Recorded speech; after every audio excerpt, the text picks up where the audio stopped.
Bienvenido al canal Ecos del Abismo, un rincón oscuro de la red donde exploramos los relatos más inquietantes, las leyendas más ocultas, y las verdades que nadie se atreve a contar. Ponte los auriculares, respira hondo, y prepárate para sumergirte en un relato que no podrás olvidar.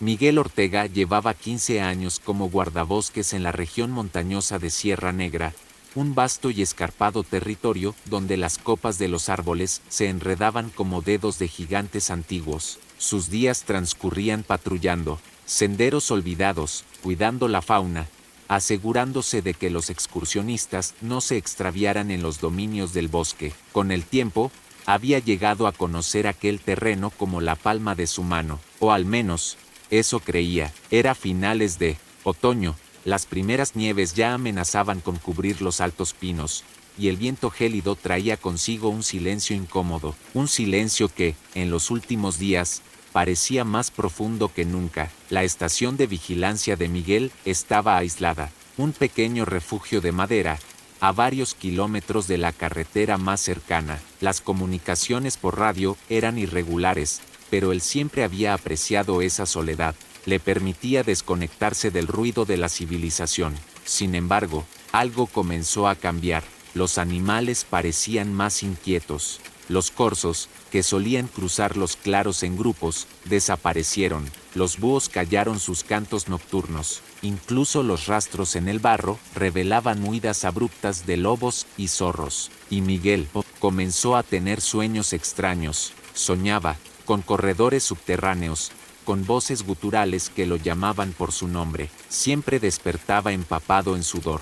El sexto día de esa semana de noviembre, mientras exploraba un sector rocoso al norte del río Tormes, Miguel notó algo fuera del lugar, un grupo de árboles desplomados, como si algo los hubiese arrancado desde la raíz. Entre la maraña de troncos caídos, descubrió una grieta en la tierra. Era una abertura estrecha, semioculta por raíces y rocas. Parecía natural, aunque por la forma casi circular del hueco, Miguel dudaba. No recordaba haber visto esa grieta en sus recorridos anteriores. Se agachó para inspeccionarla y notó un soplo de aire frío que salía desde el fondo, acompañado de un leve olor metálico, casi a sangre. La lógica le decía que lo marcara en su mapa y regresara al puesto para reportarlo, pero la curiosidad, y algo más difícil de definir, un impulso interno, una necesidad imperiosa, lo empujaron a actuar de otro modo. Volvió a la estación,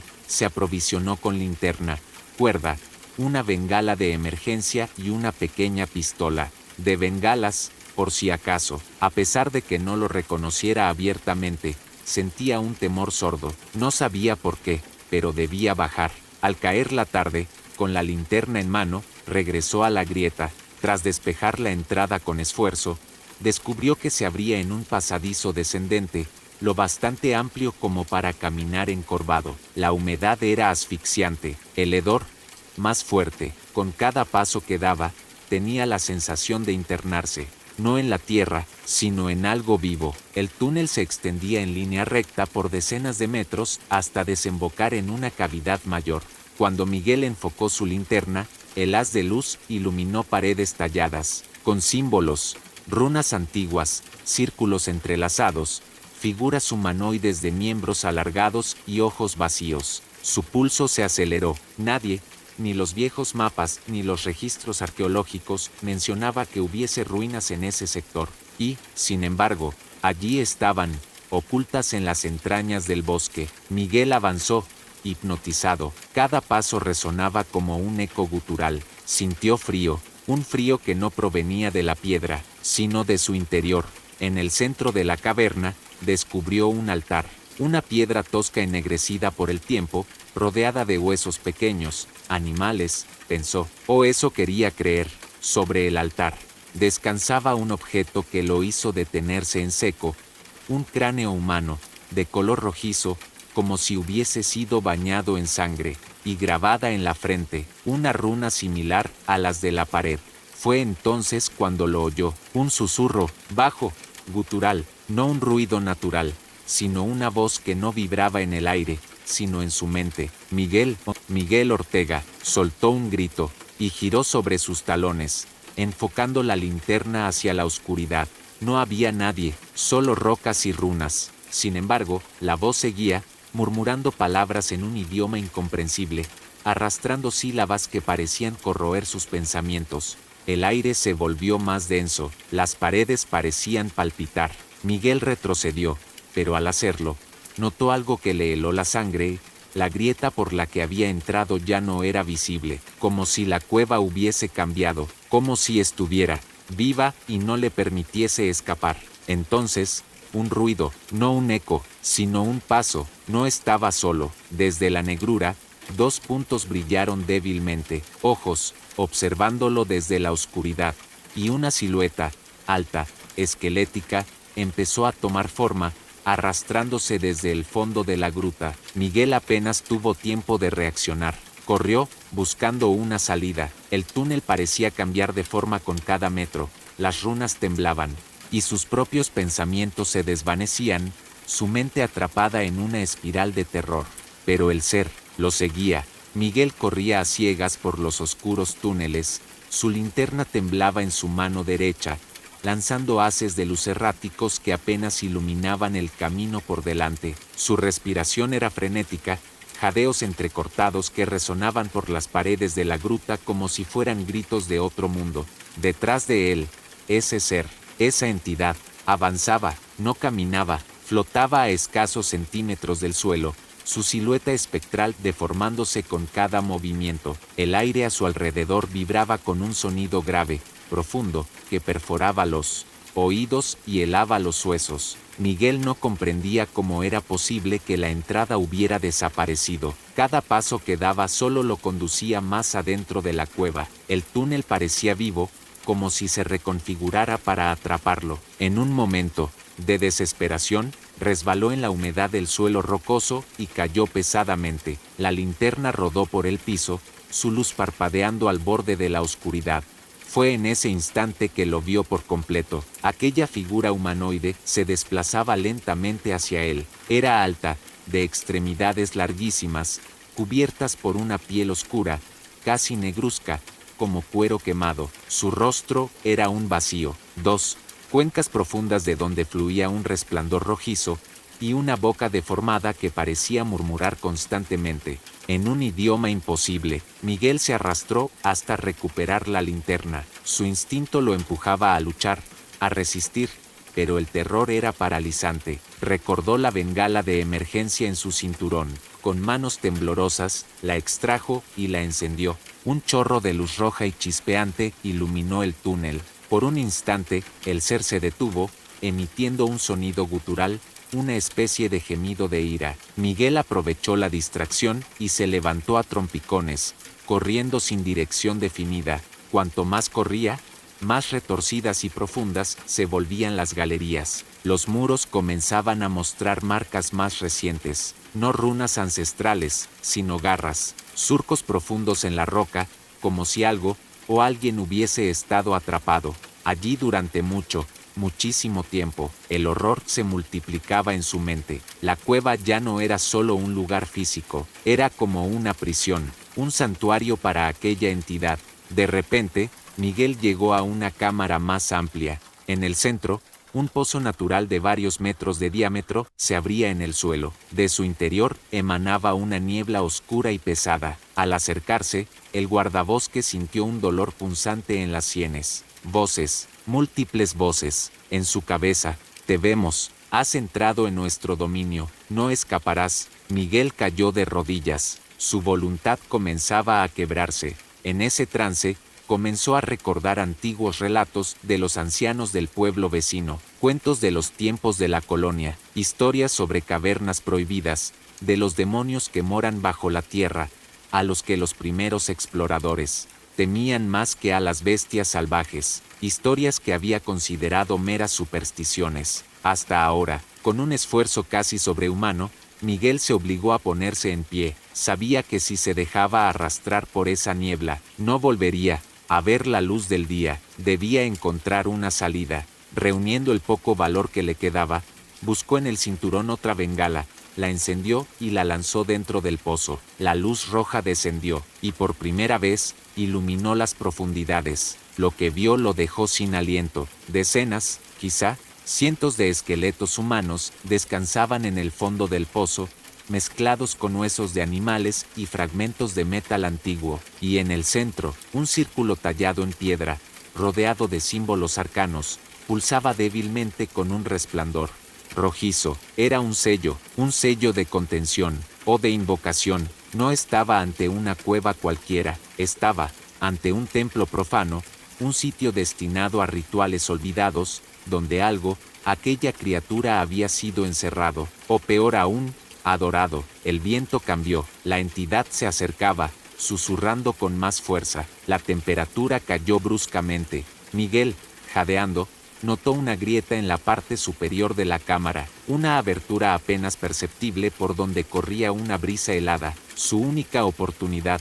Sin pensar, se lanzó hacia la pared y comenzó a trepar, utilizando las pequeñas salientes como apoyo. La criatura rugió, un sonido cavernoso que sacudió las piedras. Las voces en su cabeza se intensificaron, llenándolo de visiones de muerte y desesperación. Pero Miguel seguía escalando. Cada metro ganado era una lucha contra el terror, contra la voluntad de aquel ser que intentaba quebrar su mente. Finalmente, llegó a la grieta. Era estrecha, pero tras varios intentos, logró forzar su cuerpo por el hueco, arañándose los brazos y las piernas. Del otro lado, aire fresco. Miguel cayó al suelo, jadeando. Estaba en la ladera de la montaña, a varios metros por encima del lugar donde había entrado. Era de noche, el bosque estaba en silencio. Se arrastró lejos de la grieta, su mente, aún aturdida por la experiencia. La cueva debía ser sellada, pero ¿cómo? ¿Y quién le creería? El guardabosques no lo sabía, solo entendía una cosa: aquello seguía allí, y la montaña no olvidaría su presencia. El aire de la montaña parecía más denso, como si el propio bosque supiera que algo antiguo había despertado. Miguel yacía en la hojarasca, la respiración agitada, el cuerpo tembloroso. La linterna había quedado en la cueva, sus ropas estaban desgarradas, cubiertas de tierra y sangre seca por los arañazos de la huida. Los ecos de aquellas voces seguían resonando en su mente. Tardó varios minutos en recuperar el control de su cuerpo. Cuando por fin se incorporó, una certeza crecía en su interior. Debía alejarse de allí cuanto antes. El sendero hacia su estación de vigilancia era largo y traicionero de noche, pero el instinto de supervivencia superaba cualquier temor. Mientras caminaba, cada crujido de ramas le hacía girar en alerta. El bosque, que en otras noches le había parecido un refugio, ahora se sentía hostil, plagado de sombras que parecían observarlo desde cada tronco retorcido. Tras varias horas de caminata, alcanzó su refugio. Cerró la puerta con llave, atrancándola con un madero grueso. Solo entonces se permitió caer en la silla de madera junto a la vieja radio. Encendió el aparato e intentó establecer contacto con la estación central. Ruido blanco. Intentó en varias frecuencias, pero el resultado fue el mismo, solo un zumbido agudo que parecía taladrar sus oídos. Frustrado, se dejó caer en la cama. El sueño llegó, pero no fue reparador. Las pesadillas lo invadieron. Soñó con el pozo, con los huesos, con la criatura de ojos rojos que emergía de las profundidades. Soñó con su propia figura, atrapada en la cueva, repitiendo su nombre una y otra vez, en un bucle interminable de horror.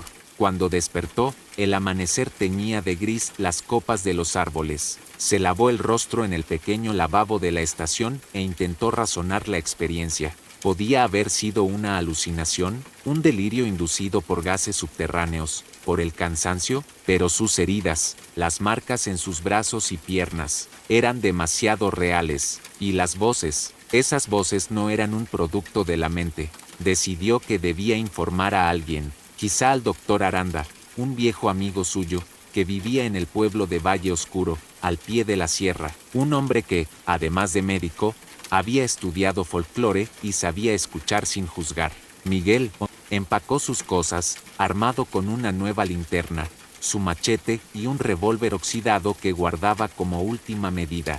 El descenso hacia el pueblo fue lento. El paisaje parecía distinto. El cielo estaba más gris, los animales ausentes. Una opresión invisible flotaba en el ambiente. Cuando llegó a Valle Oscuro, notó que las calles estaban casi desiertas. Los pocos aldeanos que encontró lo miraban con recelo, como si su sola presencia despertara un mal presagio. Al llegar a la casa de Aranda, fue recibido con sorpresa. «Miguel, ¿qué te ha pasado? Pareces haber visto al diablo». «Peor que eso, viejo amigo, necesito hablar contigo, ahora». Se encerraron en el despacho de Aranda. Miguel relató todo: el hallazgo de la cueva, los símbolos, la criatura, las voces, la huida. El doctor lo escuchó en silencio, sin interrumpir. Cuando Miguel terminó, Aranda se levantó y sacó un antiguo libro de un estante polvoriento. «No eres el primero que ve algo así.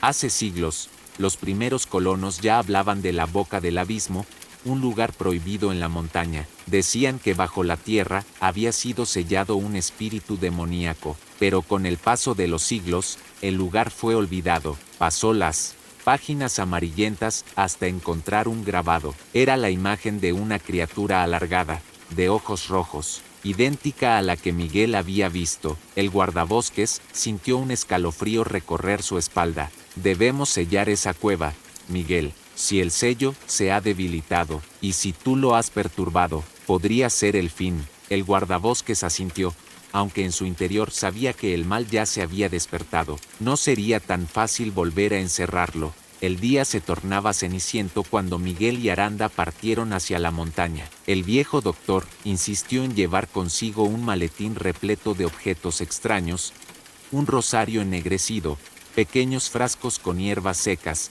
pergaminos amarillentos, una daga ritual. Miguel no preguntó, solo cargaba consigo una linterna potente, el revólver y un machete bien afilado. El ascenso fue lento, cada paso se sentía más pesado, como si la montaña misma resistiera su avance. La espesura del bosque parecía haberse densificado en apenas un día. Las ramas se entrelazaban formando arcos siniestros. El aire, denso y cargado de un aroma fétido, hacía difícil respirar. A medida que subían, Aranda contaba historias. Hace siglos, un culto prohibido adoraba a esa cosa que viste. Lo llamaban el guardián de los umbrales. Alimentaban su hambre con sacrificios. Según los registros que poseo, una orden secreta logró sellarlo. Pero si el sello se ha debilitado con los siglos, las palabras se perdían entre los crujidos del suelo y el ulular del viento. Cuando llegaron a la entrada de la cueva, el ambiente era casi irrespirable. Los árboles cercanos estaban secos, marchitos, como drenados de vida. No se escuchaba canto de aves, ni insectos, ni el murmullo habitual del bosque. La grieta por la que Miguel había escapado seguía allí, abierta como una herida en la ladera. Con esfuerzo, los dos hombres se adentraron. La oscuridad los envolvió de inmediato. Avanzaban despacio, guiados solo por la luz de la linterna y los rezos en voz baja de Aranda. Cada metro que descendían, el aire se volvía más gélido. Las paredes susurraban, emitiendo ecos que parecían palabras. No estaban solos. Miguel sentía una presión creciente en el pecho. Las voces regresaban, más nítidas, como si intentaran meterse en su mente. «Miguel, vuelve, somos uno». El doctor se detuvo frente a un muro cubierto de símbolos. Con voz grave, dijo: «Este es el umbral, más allá está el pozo. Prepárate, no podremos volver atrás tan fácilmente». Avanzaron hasta la cámara. El espectáculo era aún más aterrador que antes. El pozo palpitaba, exhalando vapores negruzcos. Los huesos parecían haberse multiplicado. Algo se había movido en las profundidades. En ese instante, un temblor sacudió la cueva. De la oscuridad, apareció la entidad. Era más grande, más definida. Su cuerpo parecía alimentado. Los ojos rojos brillaban con odio puro. Los tentáculos de sombra que emergían de su torso se agitaban, extendiéndose por la cámara. Miguel alzó el arma, pero Aranda lo detuvo. No con balas, solo con el rito. «Protégeme». El doctor abrió su maletín, extrajo el pergamino y comenzó a recitar versos en una lengua arcana. El aire vibró, la criatura rugió, un sonido que no era de este mundo. Miguel blandió su machete, cortando los tentáculos que intentaban alcanzar. al doctor, pero por cada sombra que caía, otras surgían. Miguel luchaba con fiereza, pero en su interior sentía algo más, una conexión con la criatura. Era como si parte de ella estuviera en su sangre, en su mente. Los susurros se intensificaban. Tú abriste la puerta, nos perteneces. Miguel gritó, resistiendo, su visión se nublaba. El doctor, sudando, continuaba el rito. De repente, el pozo brilló con una luz roja intensa. La criatura emitió un aullido desgarrador. El aire se volvió cortante. El pergamino temblaba en las manos de Aranda. Miguel, comprendiendo que la criatura lo llamaba, que lo deseaba como vínculo, como huésped, tomó una decisión desesperada. Corrió hacia el pozo. Aranda gritó, no, Miguel, no lo hagas. Pero era tarde. Miguel lanzó su machete contra la criatura, cortando una de sus extremidades. El ser rugió y lo envolvió en un abrazo de sombras. Por un instante, Miguel sintió que su alma era arrancada. Vio visiones, antiguos ritos, sacrificios, el hambre infinita del guardián. Con un último acto de voluntad, arrojó el frasco de aceite ritual que Aranda había preparado al centro del pozo. El fuego estalló, la criatura chilló, retrocediendo. El doctor recitó las últimas palabras del rito. Una luz cegadora llenó la cueva. Miguel sintió que caía en la oscuridad más profunda. Cuando Miguel abrió los ojos, todo era silencio. No había rastro de la criatura ni del fuego que había consumido la cámara. Solo oscuridad y el aroma metálico de la sangre impregnando el aire. Su cuerpo dolía, sentía el torso quemado, las extremidades pesadas como plomo. A lo lejos, una voz conocida. Miguel, Miguel, despierta. Era Aranda. El viejo doctor estaba arrodillado a su lado, con el rostro pálido y ojeroso, pero vivo. Creí que habías muerto, murmuró con la voz quebrada. Has estado inconsciente durante horas. Miguel se incorporó con dificultad. La linterna de Aranda iluminaba la cámara. El pozo seguía allí, pero ahora cubierto de un sello de cenizas y símbolos trazados por el propio doctor durante el ritual. No había rastro de la criatura. Por el momento, el guardabosques pasó una mano por el rostro sudoroso y notó algo extraño. Su piel estaba marcada. Al mirar su antebrazo, descubrió un símbolo negro, como una quemadura reciente, que palpitaba al ritmo de su corazón. ¿Qué es esto, Aranda?, preguntó con la voz ronca. El doctor bajó la mirada. Parte de ti ha sido tocado por la entidad. El contacto fue demasiado profundo. No saldrás de aquí igual, Miguel. Ese sello en tu piel es la prueba. Miguel tragó saliva, el terror apretando su pecho. Sabía que el precio que había pagado por sellar a la criatura sería más alto de lo que imaginaba. Con esfuerzo, los dos hombres abandonaron la cueva. El descenso por la montaña fue extenuante. Miguel sentía la marca arder con cada paso, como si algo en su interior vibrara en respuesta a los ecos que aún resonaban en las profundidades. Cuando al fin alcanzaron la estación de vigilancia, el sol ya se ocultaba tras el horizonte. El bosque parecía calmo, pero Miguel sabía que la calma era solo un disfraz. Durante la noche, el guardabosques no pudo dormir.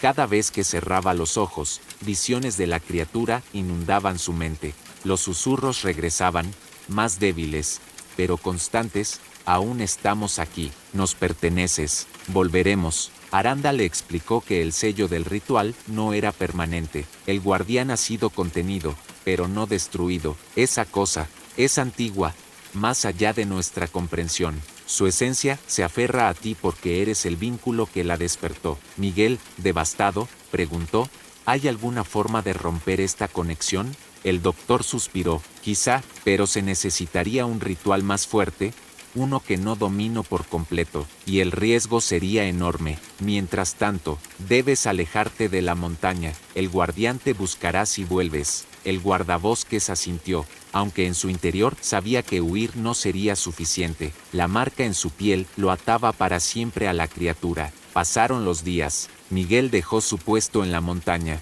Se trasladó a un pueblo lejano, intentando llevar una vida normal, pero las pesadillas no lo abandonaban. Cada noche, el mismo sueño, la cueva, el pozo, los ojos rojos brillando en la oscuridad. Cada día, la marca en su brazo palpitaba, como si respondiera a un llamado invisible. Una madrugada, tras un sueño particularmente vívido, Miguel despertó sobresaltado. Al mirar por la ventana de su pequeña cabaña, vio algo que le heló la sangre. A lo lejos, entre la niebla que cubría el bosque cercano, dos ojos rojos lo observaban. El guardián seguía allí, había sido contenido, no vencido, y ahora sabía dónde encontrarlo. Miguel ya no podía ignorarlo. Habían pasado semanas desde que huyó de la montaña, pero cada noche, los sueños se volvían más lúcidos, más reales. El susurro de la criatura se hacía más presente. La marca en su brazo ardía como brasa viva. Los ojos rojos, aquella madrugada, fueron la advertencia final. Aranda, tras varios mensajes insistentes, acudió al pueblo. Al verlo, comprendió al instante: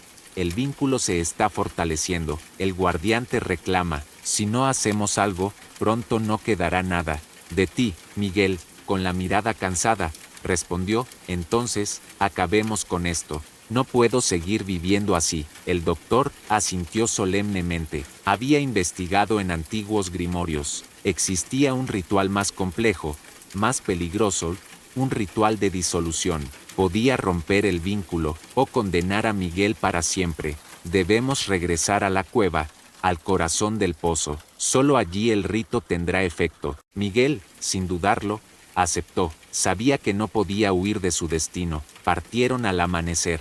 El ascenso fue distinto esta vez. El bosque parecía observarlos. Los árboles se inclinaban. Las sombras se alargaban a su paso. La naturaleza misma parecía rechazar su presencia. Cuando llegaron a la entrada de la cueva, un escalofrío recorrió la espalda de Miguel.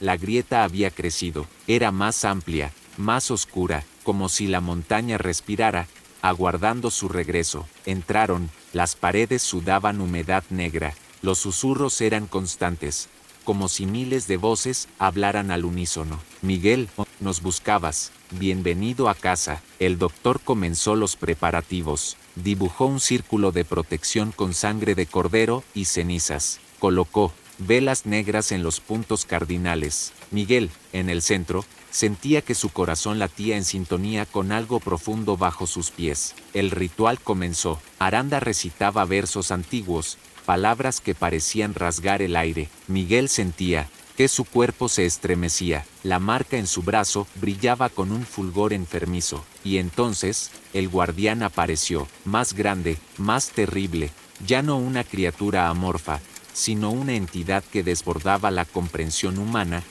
un cuerpo de sombras líquidas, múltiples extremidades, y un rostro compuesto de 1000 ojos encendidos. Los tentáculos se agitaron, golpeando el círculo protector. El doctor gritaba las palabras finales del ritual. Miguel, con el cuerpo temblando, resistía el impulso de ceder. Sentía que su alma era arrancada, como si la criatura intentara devorarlo desde dentro. Las voces se tornaron un grito ensordecedor. Eres nuestro, eres uno con nosotros. El círculo de protección comenzó a agrietarse. Miguel comprendió que el rito no sería suficiente. El vínculo era demasiado fuerte. Si la criatura se alimentaba de él, el guardián podría liberarse por completo. Con lágrimas en los ojos, tomó una decisión final. Gritó a Aranda: rómpelo, destruye el círculo, déjame cerrar esto desde dentro. El doctor dudó, pero al ver la determinación en Miguel, asintió y rompió parte del círculo. Miguel se lanzó hacia el pozo. La criatura lo envolvió en un torbellino de sombras. El dolor fue indescriptible, pero en ese instante, Miguel comprendió algo. Él y la criatura estaban ligados, sí, pero ese vínculo también le daba poder.